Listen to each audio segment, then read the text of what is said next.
শিব বলছি, সেই শিবের সম্বন্ধে এই গ্রন্থগুলোতে এত নোংরা কথা লেখা আছে, এত বাজে কথা লেখা আছে, আপনারা ধারণা করতে পারবেন না।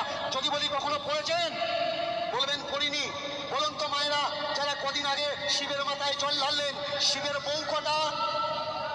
কটা বউ? একটা বই না, একটা বউ। শিবের তো লেখা আছে কোন পুরাণে 10,000 উপপত্নী, আবার কোন পুরাণে লেখা আছে 350 তার উপপত্নী। তাহলে না, স্ট্যান্ড দিলে কেউ শুনতে পাবে। তাহলে উপপত্নী যার এত, মানে পত্নী ছাড়াও যার উপপত্নী থাকে, বলুন তার চরিত্র ভালো হয় না খারাপ হয়? তার চরিত্র নিশ্চয়ই ভালো নয়। তাহলে তার চরিত্র কেমন ছিল? সে যাকে সামনে পেত তাকে ছাড়তো না। আর সব থেকে বড় লজ্জার ব্যাপার, জামা কাপড় শিব পরতো না। তাই শিবের আর এক নাম কি? দিগম্বর। শিবকে দিগম্বর, দিগম্বর মানে উলঙ্গ দেবতা। এইবার শুনুন, ওই শিব লাগবে তো লাগবে, কাদের পেছনে লেগেছে? যারা সপ্তর্ষি, সপ্তর্ষিদের ঘরে ঢুকেছে।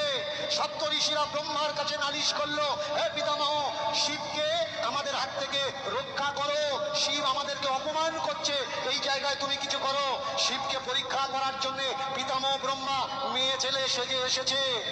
তার দুদিন পরে সপ্তর্ষিরা গিয়ে জিজ্ঞাসা করছে, পরীক্ষা করে আপনি কি করলেন? শিবকে শান্ত করেছেন? পিতামহ ব্রহ্মা বলে উঠলেন, শান্ত করব কি? ও আমাকে মেয়ে রূপে দেখে আমাকে এরকম তাড়া করেছে, আমি বুড়ো লোক, পড়ি মরি করে শুধু নিজের প্রাণটা বাঁচিয়েছি। ও যদি ধরতে পারতো আমার অবস্থা আর রাখতো না। বলে তাহলে ও জব্দ করবে কে? বলে বিষ্ণুকে বলো, যদি ওকে জব্দ করতে পারে।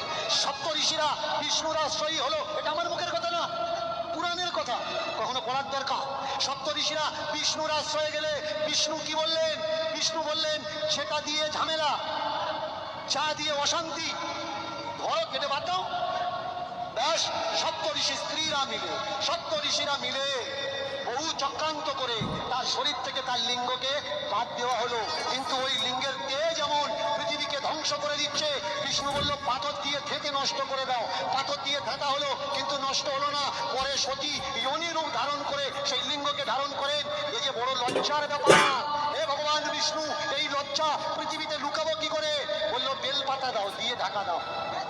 এই লজ্জা মানুষের দেখার দরকার নেই। শিবলিঙ্গের মাথায় বেলপাতা কেন দেওয়া হয়? যাতে এই লজ্জা ঢাকা থাকে। কিন্তু আমার সমাজের মা বোনেদের কোনো লজ্জা নেই। রাত্রে না খেয়ে দেখে 4 টাইম গিয়ে জল ঢালছে। ভালো করে জল ঢালো, আগে জানার দরকার কোন জায়গায় জল ঢালবেন আর কোন জায়গায় ঢালবেন না। করেছি যাকে আমরা শিব শিব শিব